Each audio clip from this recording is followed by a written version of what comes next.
Okay, we are now live. Welcome to the first episode of the Runs Produced podcast as I shake my phone around. My name is Nate Kosher, and I'm very excited today to have a special guest who we'll get to in just a moment. But I want to welcome anyone watching today. I've been writing on Runs Produced for a little over 8 months or whenever the baseball season started. And now I'm going to dive in with a podcast, hopefully be talking about some baseball, some fantasy baseball, as well as talking to different various characters throughout the game of baseball. And one of those is who we have on the call with us today, and that is Bryce Whitlow. And right? Yep. Thank you for having me. I appreciate you, hitting me up, seeing if I could come on. I took a look at your articles. It's nice to interact with another big baseball fan like yourself. Appreciate it. Yeah, thank you. We had some technical difficulties. Figured out now, so thank you for hanging with and joining. So, yeah, you are the man behind the MLB Hall of Pretty Good. Yes. Why don't you tell me a little bit about what that is, if people don't know what it is, and then we'll get into it. Yeah, so it's kind of like an alternative to the Hall of Fame, except instead of all-time great players, what we do there is we elect players, that were pretty good. And so it's just a spot to kind of appreciate those guys that, had 5 to 10 year careers, made a couple all-star teams, maybe hit 150 career homers. Just those guys that were glue guys on teams or important pieces on a championship run. It's just a Yep. space where we can appreciate those types of guys because I feel like once they retire and move on, you really don't hear any major sports media outlets really cover them anymore or remember them. So it's just a place to get really nostalgic, honestly. And so you're talking about probably some fan favorite types of people who the home market might have really remembered them and left an impact, but nationally you might be like, "Oh, that's right. I remember that guy." Yes, Those that's types of players. that's right up our alley. Like you described it perfectly. That's exactly what we're looking for. So tell me, obviously you are a big baseball fan. I'm wearing some Arizona Diamondbacks gear, as we were just talking about. So I hope you're having a better day than me since they are getting beat by the Dodgers today. But who is your favorite team, if you have a favorite team, that is? So not to rub it in, but I am having a better day than you because I am a Red Sox fan. So all we got to do Okay. at the time that we're talking right now is just win in a couple of hours, and then we are home free to the playoffs. I believe that's all we got to do. That's that's awesome. I can't be mad at the Red Sox. You're in the other league, all the history. Fenway's a great park. Yeah. Yeah. So I've been watching a little bit. Are they battling? Could they still win the division? I believe there's a statistical probability, I think, as of right now, but it's fairly impossible if I'm being honest with you. But any of the wild card spots are up for grabs. And so, like I said, they control their own destiny. They just gotta, put pedal to the metal and just win tonight. That's all you need. Yeah, you Yep. just got to get in, right?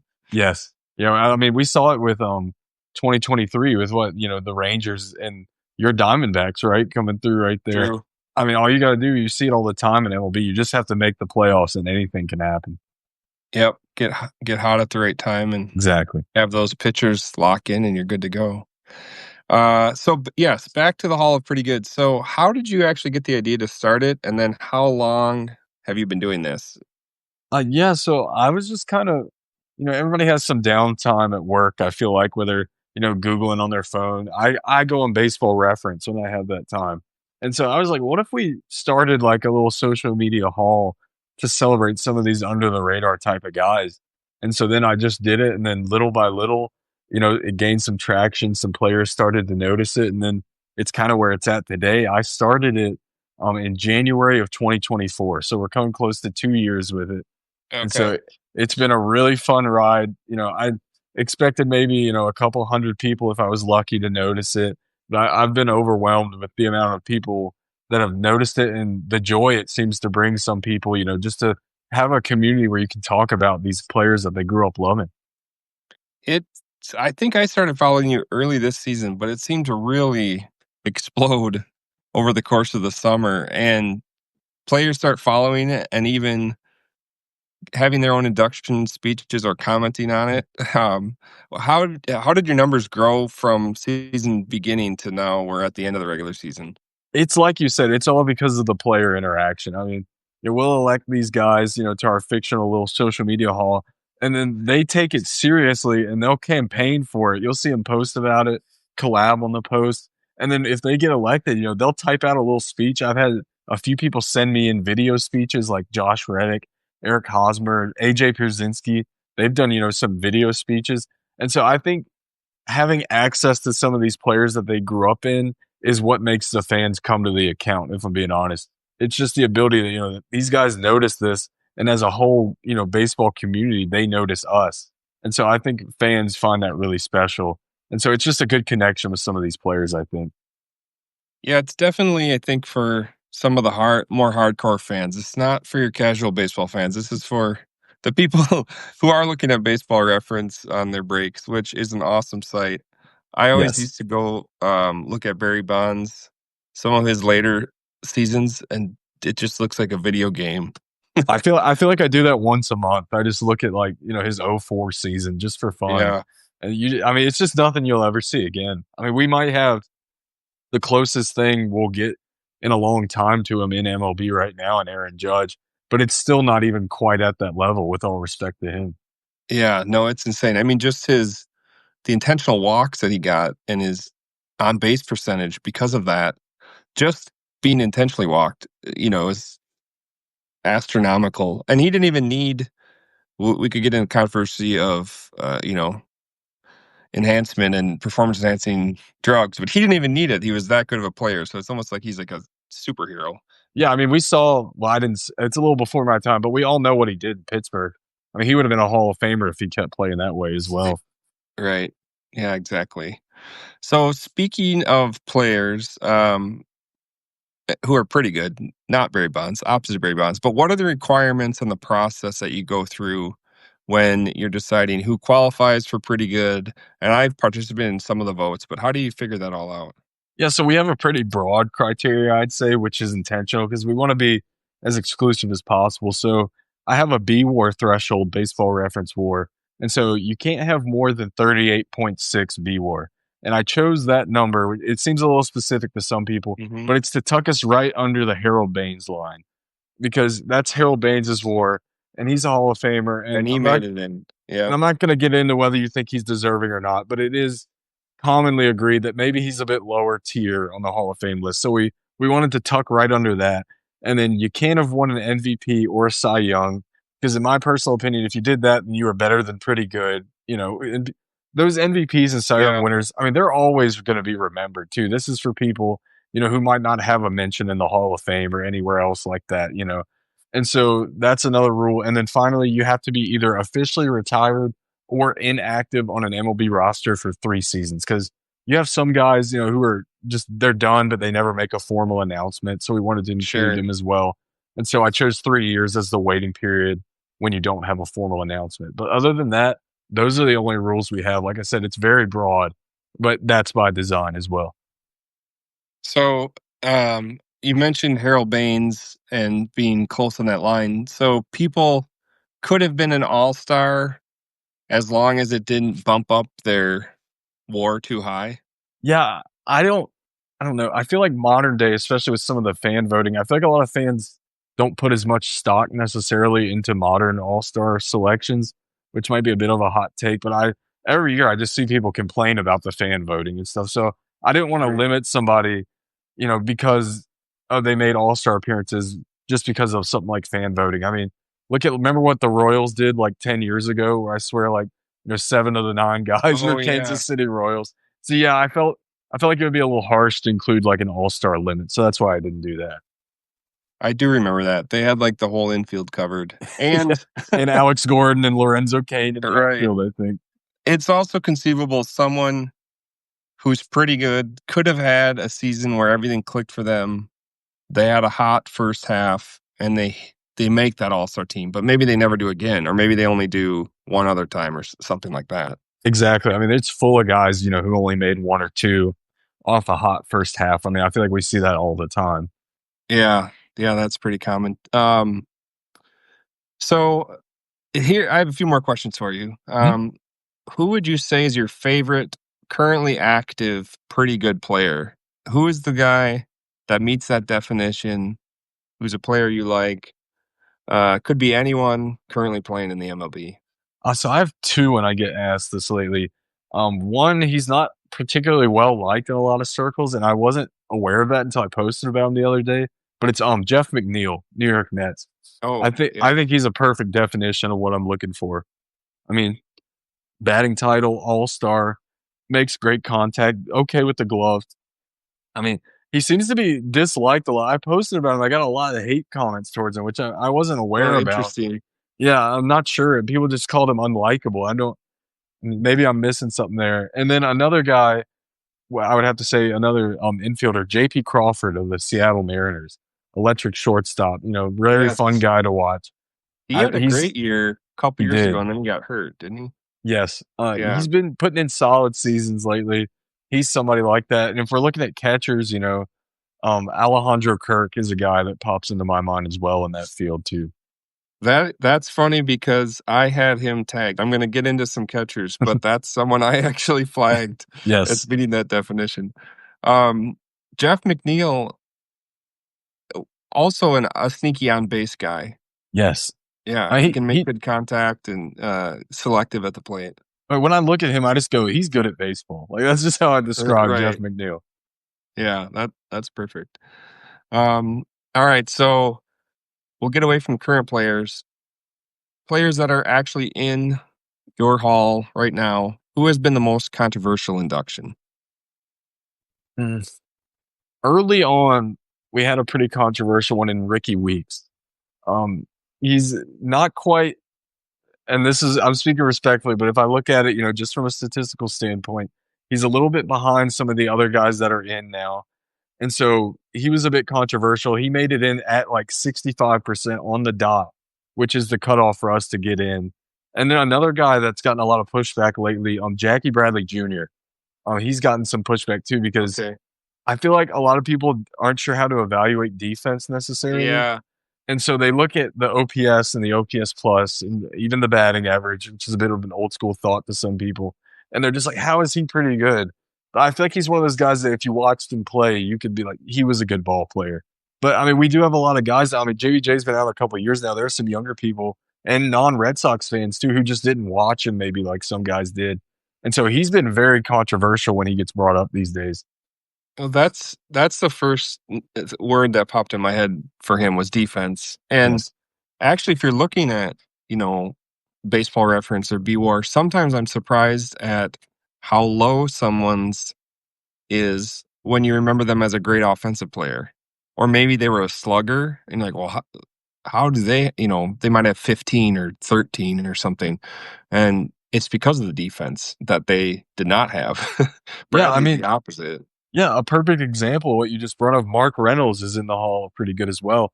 I mean, he's less than 10 homers away from 300 career home runs, and his B WAR is like 6.5. I think it's sub 7.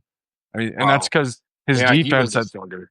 his third base defense just it wasn't there. I mean, if I'm being honest, and so that's a perfect example of what you just mentioned. A somewhat prolific offensive guy with just bad defense. And another guy that comes to my mind, even though he's not in the Hall, pretty good. Somebody like Adam Dunn as well. I think he's a great Oh, yeah. example of a lower WAR player. I think he was less than like 40 home runs away from 500. I mean, it's Yes. crazy. Yeah, I think that's one of the pages I've looked at because he definitely has more than 400, mid Mhm. fours maybe. And back to Ricky Weeks. That's I do remember him. I once went to see him in spring training. This is like 20 years ago when the Brewers had that young nucleus coming up, and him and JJ Hardy and Prince Fielder were Oh like, man. that nucleus that they had some success. I would say Yes. Prince got hurt too soon.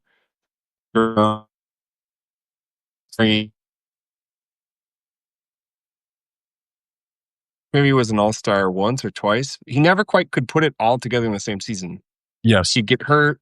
He'd have some home runs or some steals, but like never, almost like a poor man's Byron Buxton. Mhm. No, I totally get what Like you're saying. he he never could quite get there, but you could see the good player there. Yes. Um, all right, so I did some research here and I looked up the catchers who are in your currently in, and I think there's three. Yes. So Jonathan LaCroix, Kurt Suzuki, and AJ Pierzynski. Is there any additional catchers, or is that the list right now? Those are the three, and those are the only three that have been voted on as well. If we've not had a catcher not make it in thus far. Uh, 3 for 3. Yes. Okay, yeah, I would say, maybe it seems like, well, Pierzynski, talk about someone who's, you know, people have strong opinions about. That there's someone people either loved or they hated, I but will you s cannot I will give argue, great vote player.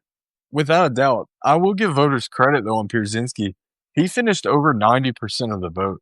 Like they were able to Wow. separate, for lack of a better term, maybe the art from the artist regarding their strong opinions. I mean, you look at him, I mean, he's got over 2,000 hits as a catcher. I mean, that's insane.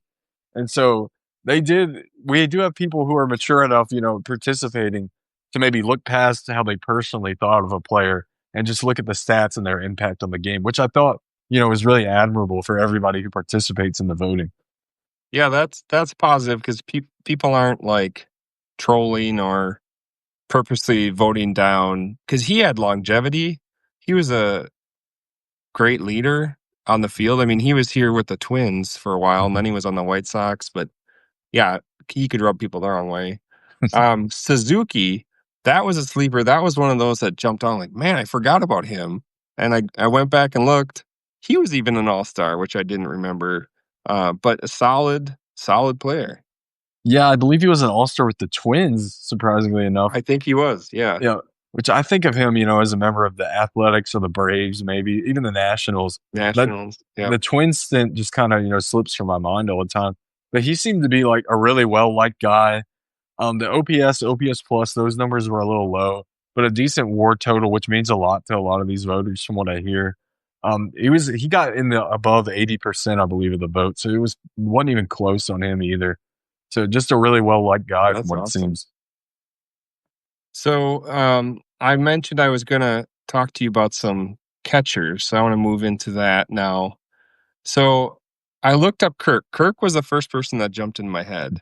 Uh, Current BWAR of 10.8, having a great year this year. Uh, Not a lot of power, but hits well, gets on base.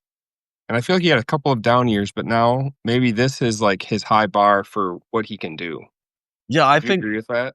I would say he's probably at his ceiling right now, and if this is his ceiling, it's a great place to be, in my opinion. I mean, just a really great ball player. I know last night, to end the Blue Jays game, he actually got thrown out from right field, but I mean, trying to Oh go to no. first base. Yeah, but speed's not his game. Everyone No, knows that. I speed mean, shouldn't be part of that equation. I think a good way to describe him. I mean, he's going to help you way more than he's going to hurt you, and I think that's all you can ask for, really.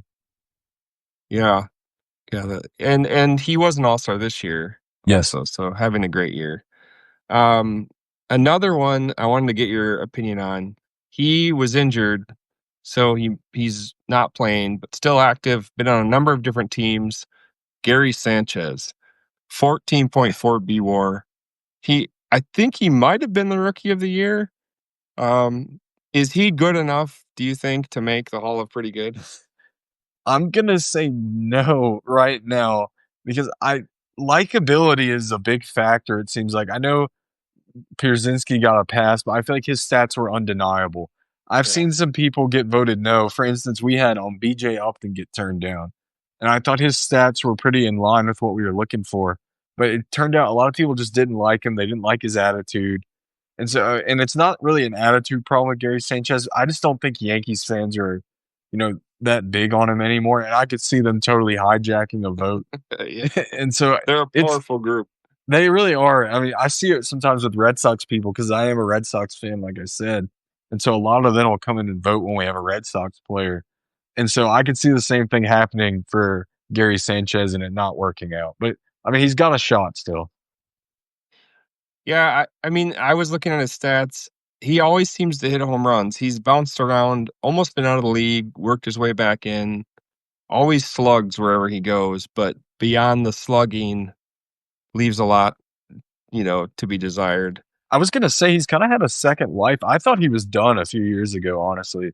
Like, it's funny you say work his way back into the league because I really did think it was kind of the end of the road for him 2 or 3 years ago, whenever that was.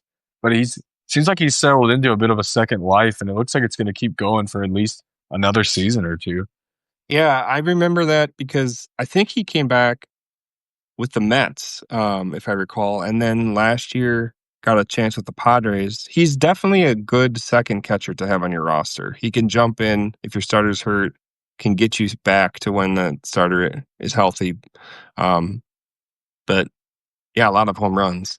Yeah. Here's another one who I was surprised at the total number. I'm going to tell you the B war, and then I want to see if you can guess who it is. It's a Okay. current catcher. Okay. So right now, 38.8, which would exceed your limit.